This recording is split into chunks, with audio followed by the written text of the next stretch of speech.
Hello everyone, welcome to our YouTube channel study with Sandeep sir. इस video में हम दीनदयाल उपाध्याय गोरखपुर विश्वविद्यालय द्वारा स्नातक स्तर के सभी कक्षाओं के लिए दिनांक 23/4/2023 को आयोजित राष्ट्र गौरव पर्यावरण एवं मानवाधिकार प्रश्न पत्र के आंसर की को लेकर आए हैं। तो इस आंसर की के द्वारा आप अपने उत्तरों की जांच कर सकते हैं और अपने उत्तरों की जांच करने के बाद आपके कितने प्रश्न सही हुए इसकी जानकारी आप कमेंट बॉक्स में जाकर अपने कमेंट के माध्यम से हम तक पहुंचा सकते हैं। तो आइए हम लोग सन 2023 के राष्ट्र गौरव पर्यावरण एवं मानवाधिकार प्रश्न पत्र को देखते हैं कि उसमें कौन कौन से प्रश्न पूछे गए थे और उसके क्या सही उत्तर हैं। तो इस प्रश्न पत्र में कुल 100 प्रश्न पूछे गए थे। उसमें से जो पहला प्रश्न है वह है कि इंडिका के लेखक हैं। Option A Vishnugupta, option B Megasthenes, option C Deimachus, option D Pliny. तो इंडिका जो है वो मैगस्थनीज की पुस्तक है। तो प्रश्न संख्या 1 का ऑप्शन बी आपका सही उत्तर हो जाएगा। इंडिका जो है वो मैगस्थनीज के द्वारा लिखी गई है। तो प्रश्न संख्या 2 को हम लोग देख लेते हैं। इसमें आपसे पूछा गया है कि निम्नलिखित में से कौन हड़प्पा कालीन शहर नहीं था। Option A Lothal, option B Dholavira, option C Mehrgarh, option D Sotka Koh. तो जो इसमें 4 ऑप्शन दिए गए हैं उसमें से लोथल, धौलावीरा और सोतका कोह ये जो है हड़प्पा कालीन शहर थे। मेहगढ़ जो है वो हड़प्पा कालीन शहर नहीं था। तो प्रश्न संख्या 2 का ऑप्शन सी आपका सही उत्तर हो जाएगा। प्रश्न संख्या 3 को हम लोग देख लेते हैं। इसमें आपसे पूछा गया है कि महाराष्ट्र में स्थित अजंता में चट्टानों को काटकर बनाई गई गुफा किस धर्म से संबंधित है। ऑप्शन ए सिख धर्म से, ऑप्शन बी बौद्ध धर्म से, ऑप्शन सी ईसाई धर्म से, ऑप्शन डी हिंदू धर्म से। तो महाराष्ट्र में जो अजंता की जो गुफाएं हैं वो बौद्ध धर्म से संबंधित है। तो प्रश्न संख्या 3 का ऑप्शन बी आपका सही उत्तर हो जाएगा। प्रश्न संख्या 4 को हम लोग देख लेते हैं। इसमें आपसे पूछा गया है कि पंजाबी भाषा की लिपि है। Option A Gurmukhi, option B Hindi, option C Sanskrit, option D Tamil. तो पंजाबी भाषा की जो लिपि है उसको हम लोग गुरुमुखी लिपि के नाम से जानते हैं। तो प्रश्न संख्या 4 का ऑप्शन ए आपका सही उत्तर हो जाएगा। प्रश्न संख्या 5 को हम लोग देख लेते हैं। इसमें आपसे पूछा गया है कि सांची स्तूप का निर्माण किसने किया था। ऑप्शन ए अकबर ने, ऑप्शन बी पृथ्वीराज चौहान ने, ऑप्शन सी अशोक ने, ऑप्शन डी नरसिंह ने। तो सांची का स्तूप जो कि मध्य प्रदेश में है उसका निर्माण अशोक के द्वारा किया गया था। तो प्रश्न संख्या 5 का ऑप्शन सी आपका सही उत्तर हो जाएगा। प्रश्न संख्या 6 को हम लोग देख लेते हैं। इसमें आपसे पूछा गया है कि निम्नलिखित में बौद्ध धर्म की पवित्र पुस्तक है। Option A Tripitaka, option B Kalpasutra, option C Torah, option D the Avesta. तो बौद्ध धर्म की जो सबसे पवित्र पुस्तक है उसका नाम त्रिपिटक है। प्रश्न संख्या 6 का ऑप्शन ए आपका सही उत्तर हो जाएगा। प्रश्न संख्या 7 को हम लोग देख लेते हैं। इसमें आपसे पूछा गया है कि दंड व्यवस्था का प्रतिपादन मिलता है। ऑप्शन ए रामायण में, ऑप्शन बी महाभारत में, ऑप्शन सी अर्थशास्त्र में, ऑप्शन डी उपर्युक्त सभी में। तो दंड व्यवस्था का जो प्रतिपादन इन तीनों में मिलता है, रामायण में भी, महाभारत में भी और अर्थशास्त्र में भी। तो प्रश्न संख्या 7 का ऑप्शन डी आपका सही उत्तर हो जाएगा। प्रश्न संख्या 8 को हम लोग देख लेते हैं। इसमें आपसे पूछा गया है कि नचिकेतोपाख्यान वर्णित है। ऑप्शन ए ईशोपनिषद में, ऑप्शन बी कठोपनिषद में, ऑप्शन सी मांडुक्योपनिषद में, ऑप्शन डी उपयुक्त सभी में। तो नचिकेता जो और यम के बीच जो संवाद था जिसको हम लोग नचिकेतोपाख्यान के नाम से जानते हैं उसका वर्णन जो है वो कठोपनिषद में मिलता है। तो प्रश्न संख्या 8 का ऑप्शन बी आपका सही उत्तर हो जाएगा। प्रश्न संख्या 9 को हम लोग देख लेते हैं। इसमें आपसे पूछा गया है कि श्री मद भागवत पुराण के रचयिता हैं। Option A Bharat, option B Bhasa, option C Vyasa, option D Bhavabhuti. तो श्रीमद् भागवत पुराण के रचयिता जो है वो वेद व्यास थे। तो प्रश्न संख्या 9 का ऑप्शन सी आपका सही उत्तर हो जाएगा। प्रश्न संख्या 10 को हम लोग देख लेते हैं। इसमें आपसे पूछा गया है कि गौतम बुद्ध किस गणतंत्र से संबंधित थे। Option A Malla, option B Koliya, option C Shakya, option D Lichchhavi. तो गौतम बुद्ध जो है वो शाक्य गणतंत्र से संबंधित है। प्रश्न संख्या 10 का ऑप्शन सी आपका सही उत्तर हो जाएगा। प्रश्न संख्या 11 को हम लोग देख लेते हैं। इसमें आपसे पूछा गया है कि नाट्य शास्त्र के प्रणेता कौन थे। Option A Kalidas, option B Tulsidas, option C Yashodhar Pandit, option D Bharat Muni. Natya शास्त्र के जो प्रणेता हैं वो भरत मुनि थे। प्रश्न संख्या 11 का ऑप्शन डी आपका सही उत्तर हो जाएगा। प्रश्न संख्या 12 को हम लोग देख लेते हैं। इसमें आपसे पूछा गया है कि निम्नलिखित में कौन राज तरंगिणी का लेखक है। Option A Chand Bardai, option B Alberuni, option C Banabhatta, option D Kalhan. तो राज तरंगिणी जो है वो कल्हड़ की पुस्तक है, उसके लेखक कल्हड़ हैं। तो प्रश्न संख्या 12 का ऑप्शन डी आपका सही उत्तर हो जाएगा, जिसमें कश्मीर के इतिहास का वर्णन आपको मिल जाएगा राजतरंगिणी में। प्रश्न संख्या 13 की ओर हम लोग चलते हैं। इसमें आपसे पूछा गया है कि महावीर स्वामी का प्रारंभिक नाम था। Option A Siddhartha, option B Narendra, option C Vardhaman, option D Dayanand. तो महावीर स्वामी का जो प्रारंभिक नाम था वो वर्धमान था। प्रश्न संख्या 13 का ऑप्शन सी आपका सही उत्तर हो जाएगा। प्रश्न संख्या 14 को हम लोग देख लेते हैं। इसमें आपसे पूछा गया है कि बरहुत स्तूप स्थित है। ऑप्शन ए आंध्रा में, ऑप्शन बी उत्तर प्रदेश में, ऑप्शन सी मध्य प्रदेश में, ऑप्शन डी बिहार में। तो बरहुत का जो स्तूप है वो मध्य प्रदेश में स्थित है। प्रश्न संख्या 14 का ऑप्शन सी आपका सही उत्तर हो जाएगा। प्रश्न संख्या 15 को हम लोग देख लेते हैं। इसमें आपसे पूछा गया है कि कुल कितने संस्कार होते हैं। ये बहुत ही सरल प्रश्न है और आप सभी लोगों का सही भी हुआ होगा। तो कुल 16 संस्कार होते हैं। तो प्रश्न संख्या 15 का ऑप्शन बी आपका सही उत्तर है। प्रश्न संख्या 16 को हम लोग देख लेते हैं। इसमें आपसे पूछा गया है कि पूरा स्थल हड़प्पा स्थित है। ऑप्शन है भारत में, ऑप्शन बी पाकिस्तान में, ऑप्शन सी अफगानिस्तान में, ऑप्शन डी गुजरात में। तो पूरा स्थल जो हड़प्पा है वो पाकिस्तान में स्थित है। तो प्रश्न संख्या 16 का ऑप्शन बी आपका सही उत्तर हो जाएगा। प्रश्न संख्या 17 को हम लोग देख लेते हैं। इसमें आपसे पूछा गया है कि किस ग्रंथ में 16 महाजनपदों का उल्लेख मिलता है। Option A Arthashastra, option B Indica, option C Anguttara Nikaya, option D Buddha चरित्र। तो अगंतुर निकाय में जो बौद्धकालीन 16 महाजनपद थे उनका वर्णन मिलता है। तो प्रश्न संख्या 17 का ऑप्शन सी आपका सही उत्तर हो जाएगा। प्रश्न संख्या 18 को हम लोग देख लेते हैं। इसमें आपसे पूछा गया है कि कोणार्क का सूर्य मंदिर किस प्रदेश में स्थित है। तो कोणार्क का जो सूर्य मंदिर है वो उड़ीसा में स्थित है। तो प्रश्न संख्या 18 का ऑप्शन सी आपका सही उत्तर होगा। प्रश्न संख्या 19 को हम लोग देख लेते हैं। इसमें आपसे पूछा गया है कि वर्णों का सर्वप्रथम उल्लेख किस ग्रंथ में मिलता है। ऑप्शन ए ऋग्वेद में, ऑप्शन बी महाभारत में, ऑप्शन सी रामायण में, ऑप्शन डी पुराणों में। तो वर्णों का जो सबसे पहले उल्लेख मिलता है वो ऋग्वेद में मिलता है। तो प्रश्न संख्या 19 का ऑप्शन ए आपका सही उत्तर होगा। प्रश्न संख्या 20 को हम लोग देख लेते हैं। इसमें आपसे पूछा गया है कि रसायन शास्त्र से संबंधित ग्रंथ जो है रस रत्नाकर के लेखक कौन है। Option A Nagarjuna, option B Mallikarjuna, option B C Varahamihira, option D Somadeva. तो रसायन शास्त्र से संबंधित जो ग्रंथ है रस रत्नाकर, उसके लेखक जो है नागार्जुन है। तो प्रश्न संख्या 20 का ऑप्शन ए आपका सही उत्तर हो जाएगा। प्रश्न संख्या 21 को हम लोग देख लेते हैं। इसमें आपसे पूछा गया है कि हठ योग संबंधित है। तो हठ योग जो है वो नागपंथ से संबंधित है। तो प्रश्न संख्या 21 का ऑप्शन ए आपका सही उत्तर हो जाएगा। प्रश्न संख्या 22 को हम लोग देख लेते हैं। इसमें आपसे पूछा गया है कि पाली गीता कहते हैं। ऑप्शन ए सूर्य पद को, ऑप्शन बी धम्म पद को, ऑप्शन सी मीरा के पद को, ऑप्शन डी परम पद को। तो पाली गीता जो है उसको धम्म पद को हम लोग कहते हैं। तो प्रश्न संख्या 22 का ऑप्शन बी आपका सही उत्तर हो जाएगा। अगला जो प्रश्न है प्रश्न संख्या 23, इसमें आपसे पूछा गया है कि साम वेद के मंत्र कहलाते हैं। ऑप्शन ए श्लोक, ऑप्शन बी छंद, ऑप्शन सी यजुष, ऑप्शन डी साम। तो साम वेद के जो मंत्र हैं वो साम कहलाते हैं। तो प्रश्न संख्या 23 का ऑप्शन डी आपका सही उत्तर हो जाएगा। प्रश्न संख्या 24 को हम लोग देख लेते हैं। इसमें आपसे पूछा गया है कि शल्य चिकित्सक हैं। Option A Sushruta, option B Vishruta, option C Ashruta, option D Dhanvantari. तो शल्य चिकित्सक जो थे वो सुश्रुत थे। प्रश्न संख्या 24 का ऑप्शन ए सुश्रुत आपका सही उत्तर हो जाएगा। प्रश्न संख्या 25 को हम लोग देख लेते हैं। इसमें आपसे पूछा गया है कि कनिष्क के राजवैद्य थे। Option A Sushena, option B Charaka, option C Sushruta, option D Ashwin. तो कनिष्क के जो राजवैद्य थे वो चरक थे। तो प्रश्न संख्या 25 का ऑप्शन बी आपका सही उत्तर हो जाएगा। प्रश्न संख्या 26 को हम लोग देख लेते हैं। इसमें आपसे पूछा गया है कि अर्थशास्त्र के रचयिता हैं। अर्थशास्त्र के रचयिता, ये भी बहुत ही सरल प्रश्न है और सभी हमको लगता है कि आप सभी लोगों का ये सही भी हुआ होगा।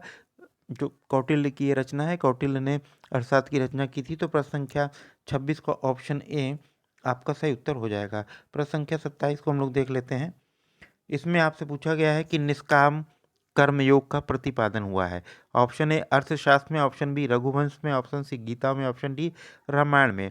तो गीता में जो है निष्काम कर्म योग का प्रतिपादन हुआ है। तो प्रश्न संख्या 27 का ऑप्शन सी आपका सही उत्तर हो जाएगा। अगले प्रश्न की ओर हम लोग चलते हैं, प्रश्न संख्या 28 की ओर। इसमें आपसे पूछा गया है कि हिंदुस्तानी संगीत का सबसे पुराना घराना है। ऑप्शन ए आगरा का घराना, ऑप्शन बी ग्वालियर घराना, ऑप्शन सी लखनऊ घराना, ऑप्शन डी जयपुर घराना। तो हिंदुस्तानी संगीत का जो सबसे पुराना घराना है वो है ग्वालियर घराना। तो प्रश्न संख्या 28 का ऑप्शन बी आपका सही उत्तर हो जाएगा। प्रश्न संख्या 29 को हम लोग देख लेते हैं। इसमें आपसे पूछा गया है कि बंगाल में भक्ति आंदोलन के प्रवर्तक थे। Option A Chaitanya, option B Ramanand, option C Namdev, option D Ramanuja. तो इस प्रश्न का जो सही उत्तर होगा वह होगा ऑप्शन ए चैतन्य। प्रश्न संख्या 29 का ऑप्शन ए आपका सही उत्तर हो जाएगा।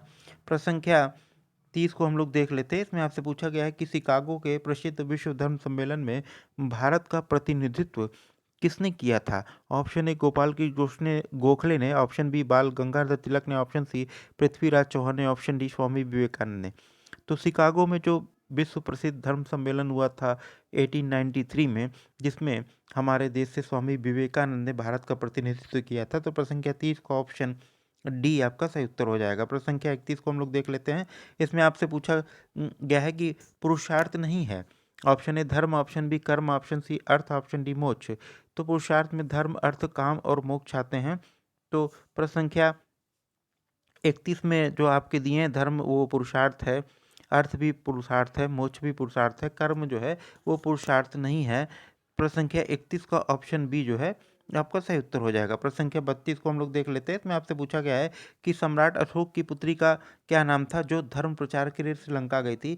तो सम्राट अशोक की जो पुत्री थी उसका नाम संघमित्रा था, जो कि बौद्ध धर्म के प्रचार के लिए श्रीलंका गई थी। तो प्रश्न संख्या 32 का ऑप्शन ए आपका सही उत्तर हो जाएगा। प्रश्न संख्या 33 को हम लोग देख लेते हैं। इसमें आपसे पूछा गया कि पद्मावत किसकी रचना है। पद्मावत ऑप्शन ए दिया है कि अमीर खुसरो, ऑप्शन बी दिया है कि मलिक मोहम्मद जायसी, ऑप्शन सी अबुल फजल, ऑप्शन डी फैजी। पद्मावत जो है वो मलिक मोहम्मद जायसी की रचना है। तो प्रश्न संख्या 33 का ऑप्शन बी आपका जो है सही उत्तर हो जाएगा। प्रश्न संख्या 34 को हम लोग देख लेते हैं। इसमें आपसे पूछा गया है कि महाभारत में कुल कितने पर्व हैं। तो महाभारत में कुल 18 पर्व हैं। तो प्रश्न संख्या 34 का ऑप्शन डी आपका सही उत्तर हो जाएगा। प्रश्न संख्या 35 को हम लोग देख लेते हैं। इसमें आपसे पूछा गया है कि विशिष्टता द्वैत के प्रवर्तक हैं। Option A Ramanuja, option B Shankaracharya, option C Shridhar, option D उपर्युक्त सभी। तो इस प्रश्न का जो सही उत्तर होगा वो होगा ऑप्शन ए रामानुज। प्रश्न संख्या 36 को हम लोग देख लेते हैं। इसमें आपसे पूछा गया है कि अभिज्ञान शकुंतलम है। अभिज्ञान शकुंतलम क्या है। ऑप्शन ए नाटक, ऑप्शन बी महाकाव्य, ऑप्शन सी खंड काव्य, ऑप्शन डी काव्य शास्त्र। तो अभिज्ञान शाकुंतलम जो है कालिदास द्वारा रचित एक नाटक है, लिखित उनके द्वारा। तो प्रश्न संख्या 36 का ऑप्शन ए आपका सही उत्तर हो जाएगा। प्रश्न संख्या 37 को हम लोग देख लेते हैं। इसमें आपसे पूछा गया है कि संस्कृत भाषा में लिखा गया अभिलेख है। ऑप्शन ए हाथी गुफा का अभिलेख, ऑप्शन बी जूनागढ़ का अभिलेख, ऑप्शन सी नासिक का अभिलेख, ऑप्शन डी कन्हेरी का अभिलेख। तो जो जूनागढ़ का अभिलेख है वो संस्कृत भाषा में लिखा गया है। तो प्रश्न संख्या 37 का ऑप्शन बी आपका सही उत्तर हो जाएगा।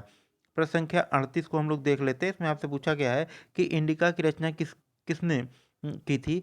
तो ऑप्शन है कि कौटिल्य ने, ऑप्शन बी मैगस्थनीज ने, ऑप्शन सी प्लूटार्क ने, ऑप्शन डी जस्टिन ने।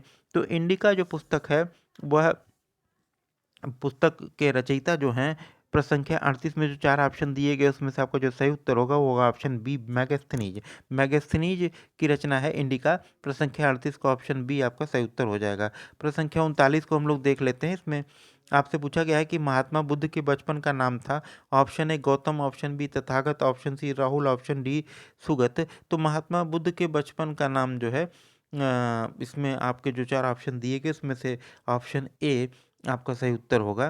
प्रश्न संख्या 40 को हम लोग देख लेते हैं। इसमें आपसे पूछा गया है कि संस्कृत शब्द में प्रयुक्त उपसर्ग है। ऑप्शन ए संग, ऑप्शन बी संग, ऑप्शन सी सम, ऑप्शन डी संस। तो संस्कृत शब्द में जो प्रयुक्त उपसर्ग है वह है सम, यानी कि प्रश्न संख्या 40 का ऑप्शन सी आपका सही उत्तर हो जाएगा। प्रश्न संख्या 41 को हम लोग देख लेते हैं। इसमें आपसे पूछा गया है कि भारत में हरित क्रांति संबंधित है। तो भारत में जो हरित क्रांति थी वो गेहूं के उत्पादन से संबंधित थी। प्रश्न संख्या 41 का ऑप्शन ए आपका सही उत्तर हो जाएगा। प्रश्न संख्या 42 को हम लोग देख लेते हैं। इसमें आपसे पूछा गया है कि भूमंडलीय तापन का कारण है, ग्लोबल वार्मिंग का कारण आपसे पूछा गया है। उसमें ऑप्शन जो दिए गए हैं, ऑप्शन ए कार्बन डाइऑक्साइड में कमी, ऑप्शन बी कार्बन डाइऑक्साइड में वृद्धि, ऑप्शन सी वनों में वृद्धि, ऑप्शन डी इनमें से कोई नहीं। तो ग्लोबल वार्मिंग या भूमंडलीय तापन का कारण जो है वो कार्बन डाइऑक्साइड में वृद्धि है। प्रश्न संख्या 42 का ऑप्शन बी आपका सही उत्तर हो जाएगा। प्रश्न संख्या 43 को हम लोग देख लेते हैं। इसमें आपसे पूछा गया है कि महासागरों में जल वृद्धि का कारण है? ऑप्शन ए अत्यधिक वर्षा, ऑप्शन बी अम्ल वर्षा, ऑप्शन सी ध्रुवीय प्रदेशों में बर्फ का पिघलना, ऑप्शन डी इनमें से कोई नहीं। तो महासागरों के जो जल में का स्तर है उसमें जो वृद्धि हो रही है उसका कारण है ध्रुवीय प्रदेशों में जो बर्फ का पिघलना। क्योंकि ग्लोबल वार्मिंग की वजह से जो हमारे पृथ्वी का तापमान बढ़ रहा है, जिससे जो ध्रुवीय प्रदेश में बर्फ है वो पिघल रही है, इसके कारण जो महासागर के जल में वृद्धि हो रही है।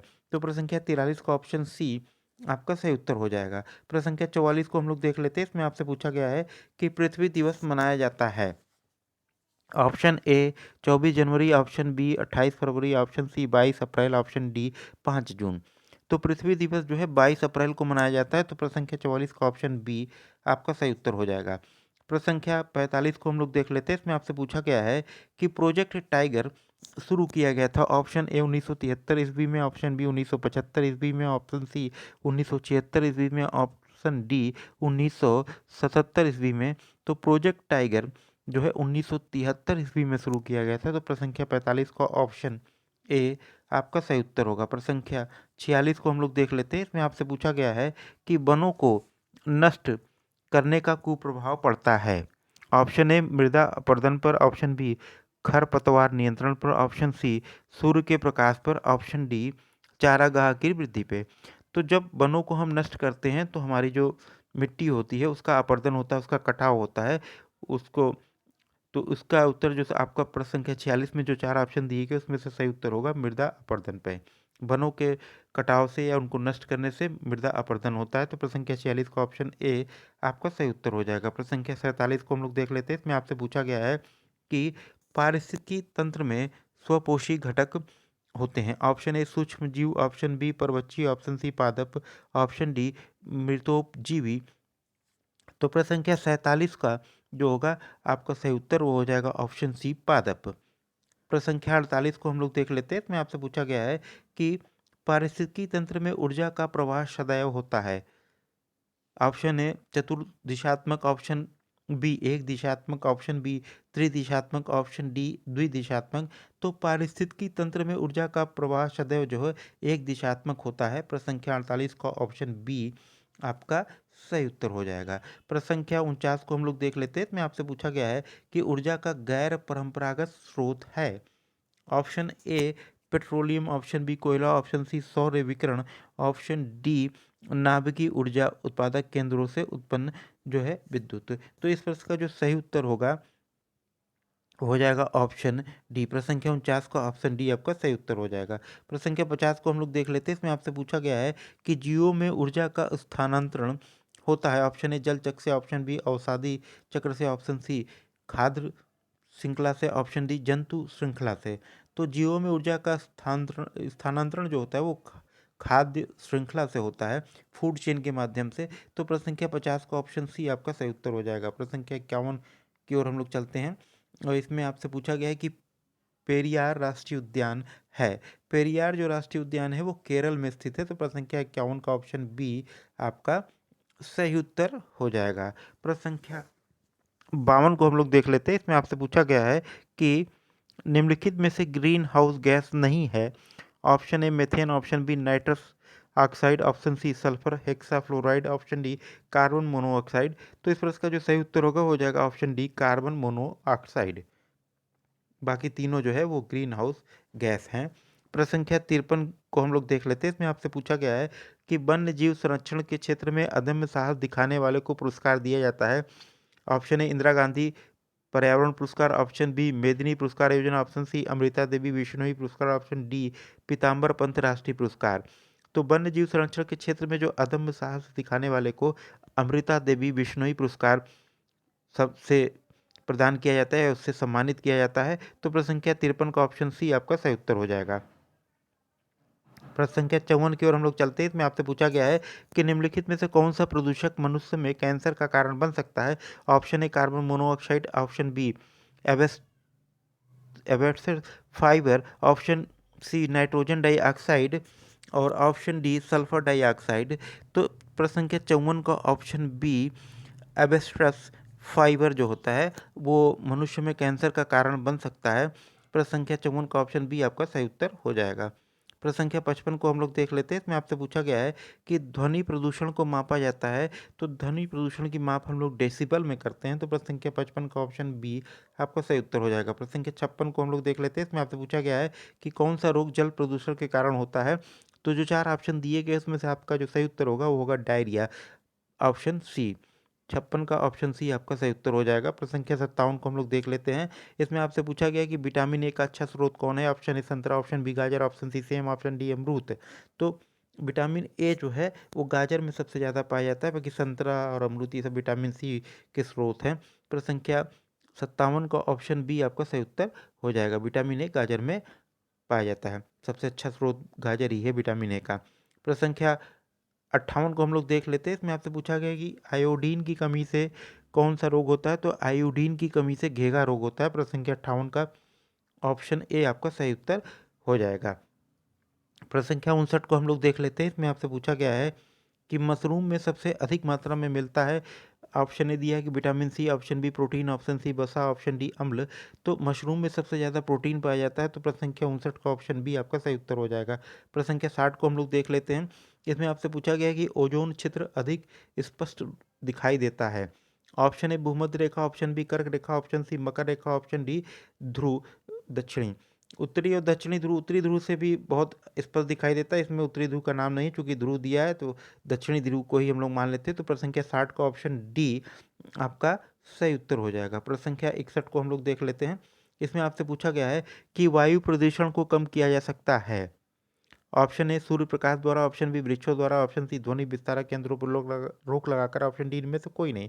तो वायु प्रदूषण को हम लोग वृक्षों को लगा करके उसको कम कर सकते हैं। जितने ज़्यादा पौधे हम लोग लगाएंगे उतने ही वायु प्रदूषण को हम कम कर सकते हैं। तो प्रश्न संख्या 61 का ऑप्शन बी आपका सही उत्तर हो जाएगा। प्रश्न संख्या 62 को हम लोग देख लेते हैं। इसमें आपसे पूछा गया है कि वायुमंडल में गैसों की निश्चित प्राकृतिक मात्रा में अवांछनीय परिवर्तन को कहते हैं।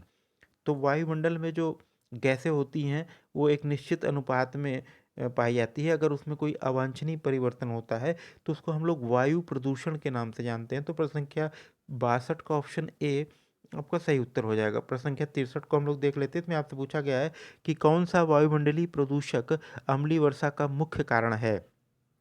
Option A sulphur dioxide, option B oxygen, option C carbon dioxide, option D hydrochloric अम्ल।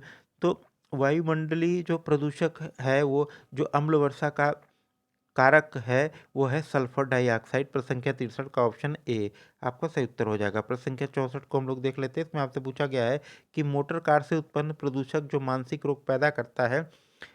ऑप्शन जो आपके दिए हैं 4, उसमें ऑप्शन ए पारा एचजी, ऑप्शन बी शीशा Pb lead, option C cadmium Cd, option D जो है कैल्शियम सी ए। तो मोटर कार से जो निकलने वाला लेड होता है पीबीसी का, वो मानसिक रोग पैदा करता है। तो प्रश्न संख्या 64 का ऑप्शन बी आपका सही उत्तर हो जाएगा। प्रश्न संख्या 65 को हम लोग देख लेते हैं। इसमें आपसे पूछा गया कि विश्व पर्यावरण संरक्षण दिवस मनाया जाता है। ऑप्शन ए 22 नवंबर को, ऑप्शन बी 26 नवंबर को, ऑप्शन सी 26 दिसंबर को, ऑप्शन डी 28 दिसंबर को। तो विश्व पर्यावरण संरक्षण दिवस जो है 26 नवंबर को मनाया जाता है। तो प्रश्न संख्या 65 का ऑप्शन बी आपका सही उत्तर होगा। प्रश्न संख्या 66 को हम लोग देख लेते हैं। इसमें आपसे पूछा गया है कि ईंधन पर्यावरण स्नेही माना जाता है।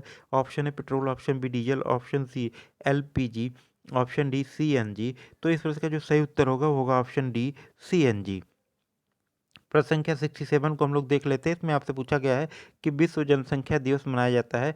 तो विश्व जनसंख्या दिवस प्रतिवर्ष 11 जुलाई को मनाया जाता है। तो प्रश्न संख्या 67 का ऑप्शन ए आपका सही उत्तर हो जाएगा। प्रश्न संख्या 68 की ओर हम लोग चलते हैं। इसमें आपसे पूछा गया है कि डालमा राष्ट्रीय उद्यान है। जो 4 ऑप्शन है उसमें option A Bihar, option B Jharkhand, option C Uttar Pradesh, option D उपर्युक्त में से कोई नहीं। तो डालमा राष्ट्रीय उद्यान झारखंड में है। तो प्रश्न संख्या 68 का ऑप्शन बी आपका सही उत्तर हो जाएगा। प्रश्न संख्या 69 को हम लोग देख लेते हैं। इसमें आपसे पूछा गया है कि आवासीय क्षेत्रों में विश्व स्वास्थ्य संगठन द्वारा अनुमत ध्वनि स्तर है। तो विश्व स्वास्थ्य संगठन द्वारा जो रिहायशी इलाके हैं, आवासीय क्षेत्र है, वहाँ पे जो ध्वनि का स्तर वो 40 से 50 डेसिबल तक होना चाहिए। तो इसमें जो ऑप्शन दिए गए उसमें से आपका ऑप्शन बी आपका सही उत्तर होगा 50 डेसिबल। प्रश्न संख्या 70 को हम लोग देख लेते हैं। इसमें आपसे पूछा गया कि बेंजीन है। ऑप्शन ए ठोस प्रदूषक, ऑप्शन बी गैसीय प्रदूषक, ऑप्शन सी तरल प्रदूषक, ऑप्शन डी उपरोक्त में से कोई नहीं। तो बेंजीन जो है एक गैसीय प्रदूषक है। प्रश्न संख्या 70 का ऑप्शन बी आपका सही उत्तर हो जाएगा। प्रश्न संख्या 71 को हम लोग देख लेते हैं। इसमें आपसे पूछा गया है कि मैग्ना कार्टा निम्नलिखित में से किस देश के संवैधानिक इतिहास का भाग है। Option A Japan, option B France, option C England, option D चीन। तो इस प्रश्न का जो सही उत्तर होगा वो होगा option C England. Magna Carta जो है वो इंग्लैंड जो है उसके संवैधानिक इतिहास का भाग है।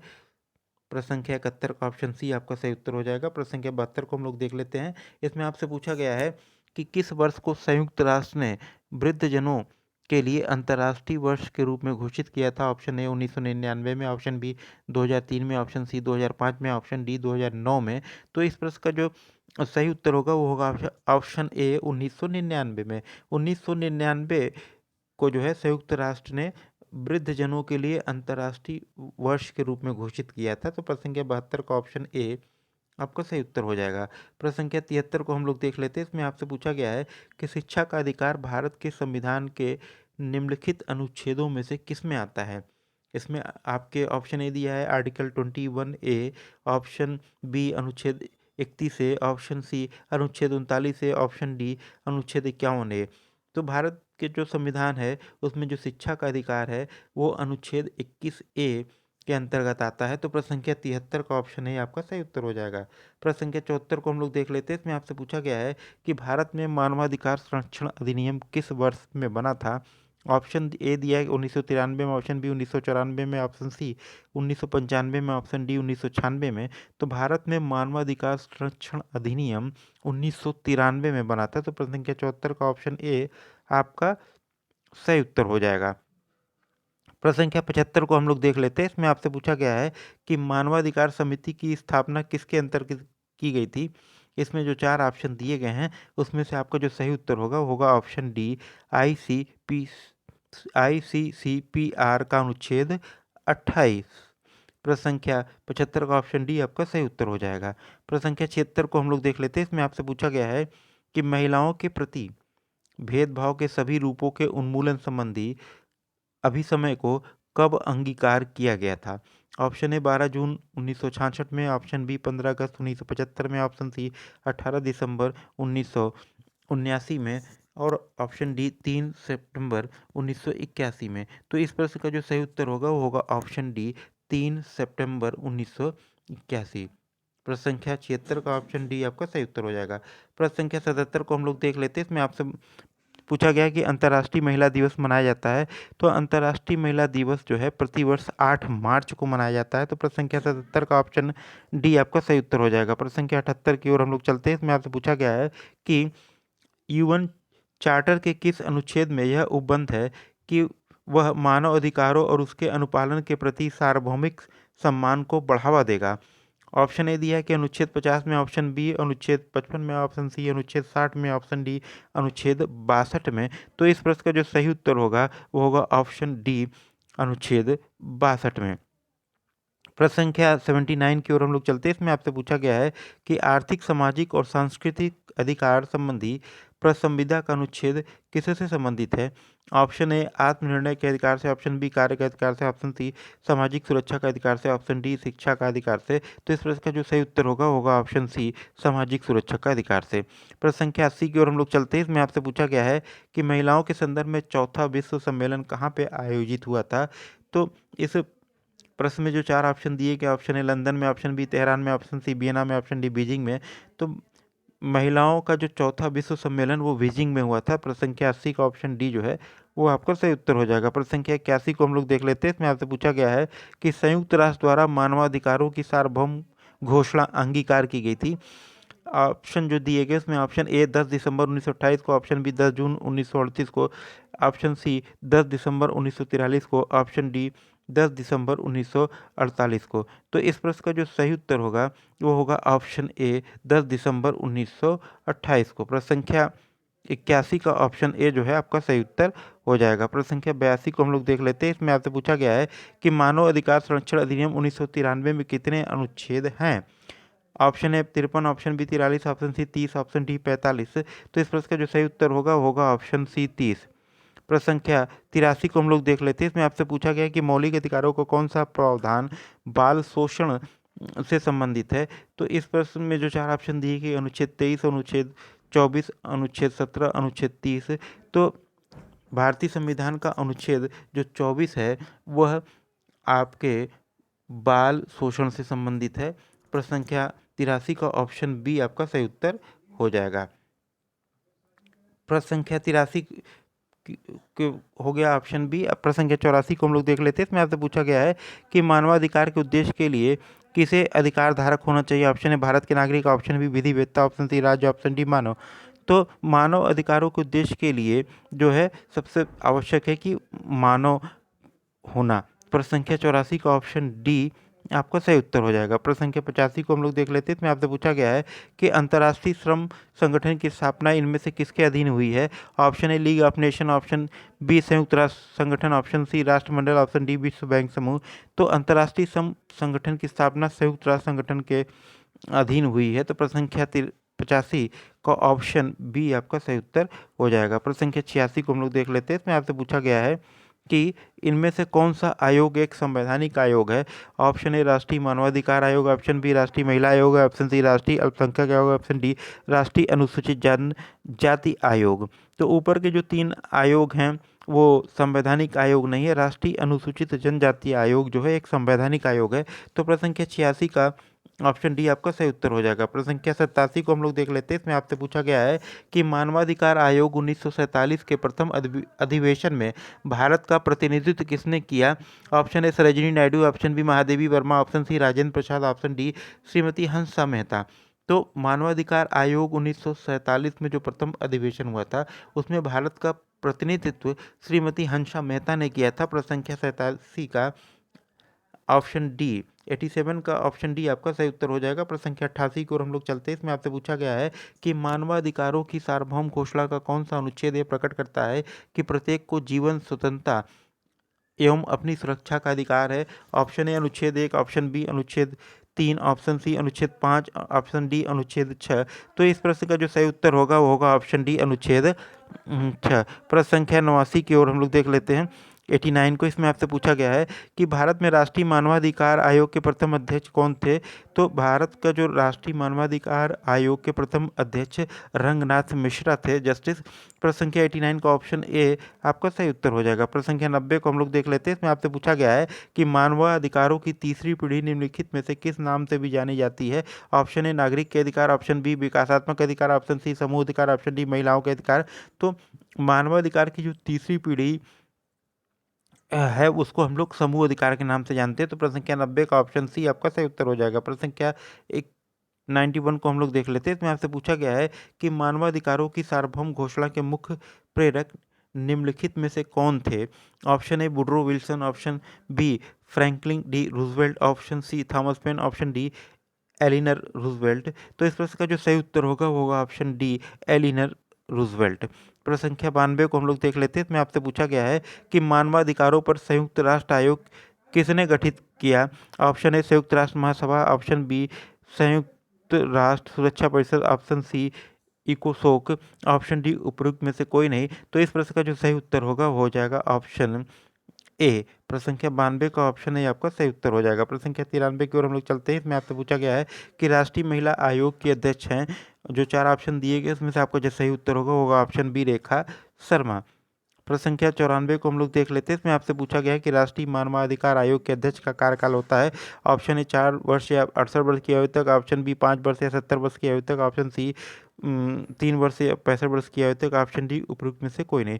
तो इस प्रश्न का जो सही उत्तर होगा उसमें से ऑप्शन डी होगा उपयुक्त में से कोई नहीं, क्योंकि 2019 में जो संशोधन करके अब जो मानवाधिकार आयोग के अध्यक्ष का कार्यकाल जो है 3 वर्ष का कर दिया गया है, लेकिन आयु 70 वर्ष की है। इसमें कोई ऑप्शन नहीं दिया गया। तो प्रश्न संख्या 94 का ऑप्शन डी आपका सही उत्तर हो जाएगा। वर्तमान समय में जो भी राष्ट्रीय मानवाधिकार के आयोग के अध्यक्ष होते हैं उनका जो कार्यकाल 3 वर्ष या 70 वर्ष की आयु जो पहले हो जाए उसके अनुसार होता है। प्रश्न संख्या 95 को हम लोग देख लेते हैं। इसमें आपसे पूछा गया है कि संविधान के अनुसार किस आयु से कम के बच्चों को किसी फैक्ट्री या खदान में रोजगार पर नहीं रखा जा सकता। तो भारतीय संविधान का अनुच्छेद, जैसे हमने आपको बताया था कि आर्टिकल जो 14 है उसमें 24 सॉरी, आर्टिकल 24 में ये कहा गया है कि 14 वर्ष से कम आयु के बालक को किसी भी फैक्ट्री या खदान में उसको रोजगार के लिए नहीं रखा जा सकता। संख्या 95 का ऑप्शन सी आपका सही उत्तर हो जाएगा। प्रश्न संख्या 96 को हम लोग देख लेते हैं। इसमें आपसे पूछा गया है कि मानव के दुर्व्यापार एवं बालात श्रम का प्रतिषेध भारतीय संविधान के अंतर्गत प्रदत्त किया गया। ऑप्शन ए अनुच्छेद 14 के अधीन, ऑप्शन बी 19 के अधीन, ऑप्शन सी अनुच्छेद 21 के अधीन, ऑप्शन डी अनुच्छेद 23 के अधीन। तो इस प्रश्न का जो सही उत्तर होगा ऑप्शन डी अनुच्छेद 21 के ऑप्शन अनुच्छेद 23 के अधीन। अनुच्छेद जो 23 में कहा गया है जो है दुर्व्यापार और बालात श्रम का प्रतिषेध किया गया है आर्टिकल 23 में। तो प्रश्न संख्या 96 का ऑप्शन डी जो आपका सही उत्तर हो जाएगा। प्रश्न संख्या 97 को हम लोग देख लेते हैं। इसमें आपसे पूछा गया है कि निम्नलिखित संगठनों में से कौन सा बच्चों के कल्याण से संबंधित है।